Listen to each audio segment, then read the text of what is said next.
చేపట్టింది. జిల్లాల వారీగా అన్ని జిల్లాల్లోనూ ఫస్ట్ ఫేజ్లో ఈ కార్యక్రమాన్ని పూర్తి చేశాం.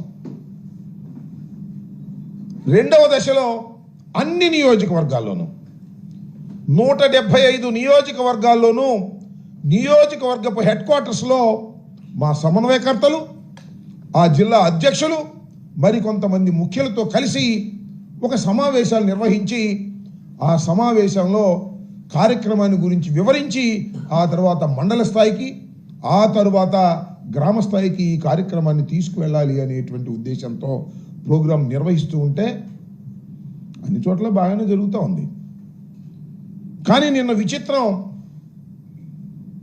గుడివాడ నియోజకవర్గంలో బాబు షూరిటీ మోసం గ్యారంటీ అనే కార్యక్రమాన్ని స్థానికంగా ఉన్న నాయకత్వం చేపడితే మీటింగ్ బాగానే జరిగింది. చాలామంది నాయకులు వచ్చారు, కార్యకర్తలు వచ్చారు. కానీ దానికి నాయకుల్ని రాకోకుండా నిర్బంధించేటటువంటి కార్యక్రమం పోలీసు యంత్రాంగం చేసింది.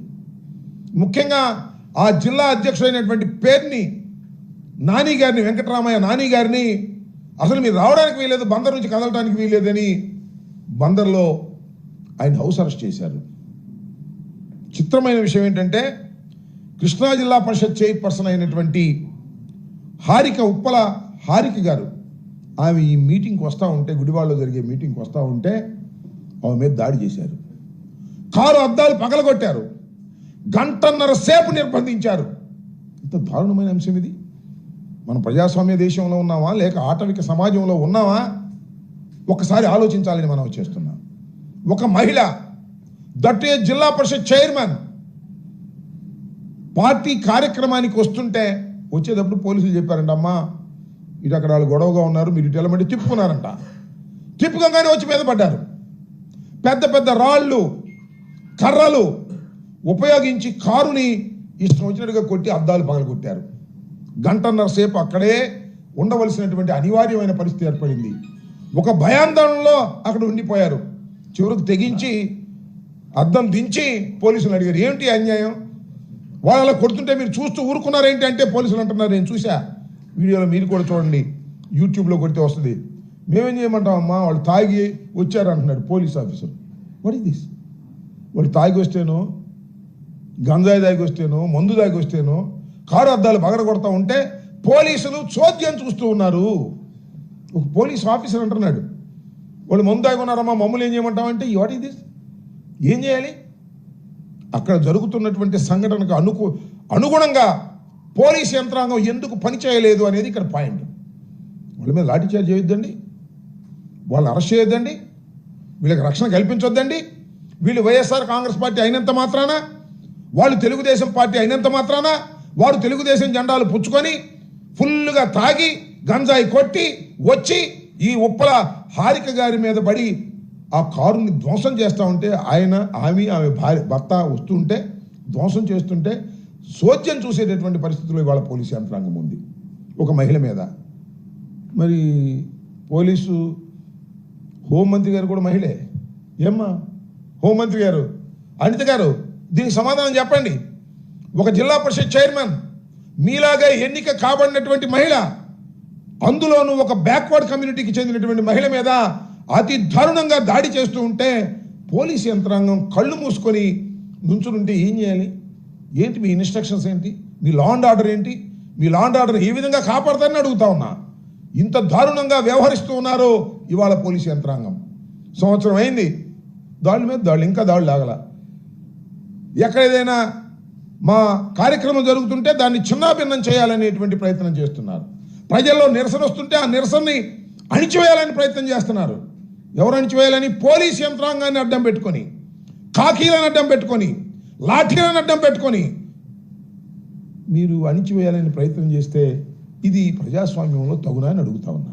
ఇవాళ మళ్ళా పెడల్లో ఉంది, కృష్ణా జిల్లాలో సేమ్ బాబు షూరిటీ మోసం గ్యారంటీ కార్యక్రమం పెడంలో జరుగుతూ ఉంది. పెడంలో ఇవాళ బహుశా సాయంత్రం 5 గంటలకో 4 గంటలకో దానికి పేరు నాని గారు వెళ్ళడానికి వెళ్ళేదంట. జిల్లా ప్రెసిడెంట్ పోలీసులు వచ్చి కూర్చున్నారు ఇందాక, ఆయన ఇంటి చుట్టూరా. సరే ఆయన ధైర్యం చేసి వెళ్ళాడు, అది వేరే అంశం. ఏమిటి అన్యాయం? మేము మా పార్టీ యాక్టివిటీసు, మా పార్టీ కేంద్ర కార్యాలయం ఇచ్చినటువంటి పిలుపుల్ని మేము ఆచరించకూడదా? పొలిటికల్ యాక్టివిటీ మేము చేయకూడదా ఈ రాష్ట్రంలో? నాన్నగారు వెళ్ళడానికి వీల్లేదు, క్యాన్సిల్ చేసుకోండి మీటింగ్ అంటే ప్రజాస్వామ్యం తగునా అని అడుగుతా ఉన్నా. ఒక కళ్యాణ మండపంలో జరిగేటటువంటి కార్యక్రమానికి మీరు ఇంటి చుట్టూరా వచ్చి వెళ్ళకోకుండా నిర్బంధించాలనేటువంటి ప్రయత్నం మీరు చేస్తూ ఉన్నారు. ఇది ప్రజాస్వామ్యంలో సరైనటువంటి విధానం కాదు అని ఈ సందర్భంగా నేను చెప్పదలుచుకున్నా.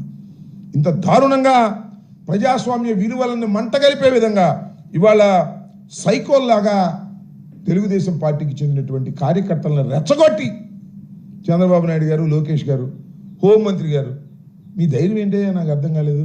పోలీసులు అందరూ మీ చుట్టూ ఉన్నారనేగా. పోలీసులు దగ్గరుండి దాడి జరిపిస్తున్నారే. దాడి జరుగుతున్నప్పుడు పోలీసులు దగ్గరుండి చేతలుడిగి ఉన్నారు అంటే దాని అర్థం ఏంటి? పోలీసులు దగ్గరుండి దాడి జరిపిస్తున్నట్టు కాదా లెక్క నేను అడుగుతా ఉన్నా. ఏమిటి అన్యాయం అని అడుగుతా ఉన్నా. దీనికి సమాధానం చెప్పవలసినటువంటి బాధ్యత ఈ హోంమంత్రి గారికి లేదా అని అడుగుతా ఉన్నా. ఇక్కడే కాదు, ఎక్కడ చూసినా దాడులే. మొన్న నల్లపరెడ్డి వారింటి మీద దాడి చేశారు, మొత్తం ఇల్లంతా ధ్వంసం చేశారు. కేసు పెట్టారంటే కేసు పెట్టలా. నేను డిమాండ్ చేస్తా ఉన్నా, ఈ ఉప్పల హారిక గారి కారు మీద దాడి చేసి కారు అద్దాలు పగలగొట్టి వారిని గాయపరచడానికి ప్రయత్నం చేసినటువంటి దుండగుల మీద మీరు కేసు పెట్టారా అని అడుగుతా ఉన్నా. కేసు పెట్టి తక్షణమే అరెస్ట్ చేసి మీ రిమాండ్కి పంపించవలసినటువంటి బాధ్యత మీకుంది, కానీ మీరు పంపరు. హోంమంత్రి గారు ఒప్పుకోరు, లోకేష్ గారు ఒప్పుకోరు. ఇది సరైనటువంటి విధానం కాదు. తక్షణమే దీని మీద చర్య తీసుకోవాల్సినటువంటి అవసరం ఉన్నదనే ఉద్దేశంతో మేము చెప్పదలుచుకున్నాం. ఇది మహిళా లోకానికి సిగ్గుపడవలసినటువంటి చర్య. అతి దారుణంగా ఈ విధంగా తెలుగుదేశం పార్టీ ఎక్కడ పడితే అక్కడ. విషయం ఏంటంటే, మీరు ఏ వాగ్దానాలు అయితే ఇచ్చారో ఆ వాగ్దానాలు నెరవేర్చండి. నెరవేరిస్తే మీకు ఏమీ ఇబ్బంది ఉండదు. నెరవేర్చుకోకుండా నెరవేర్చలేదు అని చెబుతున్నందుకు మమ్మల్ని మీరు అటకాయించాలనో, మా మీద కేసులు పెట్టాలనో, మా మీద దాడులు చేయాలనో మీరు ప్రయత్నం చేయటం సమంజసమైనటువంటి అంశం కాదు. కాబట్టి తక్షణమే ఎవరైతే ఇలాంటి దాడులకు పాల్పడుతున్నారో, నెల్లూరులో కానీ, లేదు నిన్న గుడివాడలో కానీ, లేదు ఈరోజు మరొక చోట కానీ, ఎక్కడైతే దాడులకు పాల్పడుతున్నటువంటి తెలుగుదేశం గుండాలు, వాళ్ళు కార్యకర్తలు కాదు, బాగా ఫుల్గా తాగేసి గంజాయి పట్టేసి తెలుగుదేశం జెండా పట్టుకొని వచ్చేసి దారుణంగా వ్యవహరిస్తున్నటువంటి వారి మీద మీరు చట్టపరంగా కేసులు పెట్టకోకుండా ఉంటే అది చాలా అరాచకానికి దారి తీస్తుందనే విషయాన్ని ఇక్కడ గుర్తుపెట్టుకోవాలి పోలీస్ ఆఫీసర్లు అందరూ కూడా. ముఖ్యంగా డీజీపీ గారు అసలు ఏంటో మరి పచ్చ చొక్కా వేసేసుకున్నాడేమో మరి నాకు అర్థం. యాక్షన్ తీసుకోవడంలా వన్ సైడెడ్గా ఉంటున్నారు. వన్ సైడెడ్గా ఉన్నప్పుడు అరాచకం ప్రబలేటటువంటి ప్రమాదం ఉన్నదనే విషయాన్ని దయచేసి మర్చిపోవద్దని తక్షణమే